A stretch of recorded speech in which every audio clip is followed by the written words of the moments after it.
ও এটা আছে ভিয়েতনামি কই। ভিয়েতনামি কই, তাই না? ভিয়েতনামি কই। আচ্ছা দেখান তো দেখি।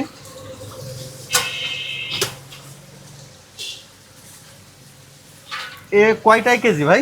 এটা আছে 3000 কেজি ভাই। 3000 কেজি, তাই না? 26 সালের নতুন মাছ। 26-এর নতুন মাছ। নতুন মাছ। কত করে কেজি রাখছেন এখন? ও এটা কেজি 1000, মনে করেন কেজিতে 3000 হইলে এটা আছে 600 টাকা হাজার বেচতেছি আমরা আপাতত। 600 টাকা হাজার বিক্রি হ্যাঁ। করছেন, তাই না? বেশিরভাগই পিসে বিক্রি হয় আমাদের এখানে। পিছে বিক্রি হয়। হ্যাঁ, কেউ হাতে গুনে দেখেছে 100 গ্রাম মাইপে যে কেজিতে কত হয় সেইভাবে মনে করেন যে হাজারে বিক্রি হয়। এগুলো কতদিনে বিক্রির উপযোগী হয়? এটা 3 মাসে বিক্রির উপযোগী হয়ে যাবে। এই ধরনের খাবার দিতে হয় এটাতে? এটা ফিট খাবার দিতে হয় ভাই। ভাসমান? ভাসমান। ভাসমান। ফিট খাবারে, ভাসা খাবারে মাছটা অতি দ্রুত বাড়ে। শুধুমাত্র ভিয়েতনামি কই যদি চাষ করে থাকি, 1 বিঘা জলাকারে কত পিস মতো দেওয়া যায়? 40,000 মাছ দেওয়া যায়। 40,000 মাছ। 40,000 মাছ দেওয়া যায়। এন্ড এটা আছে মনে করেন যে আমাদের এখানে আরো বেশি দেয়, যারা না বোঝে তারা অল্প দেয়াই ভালো।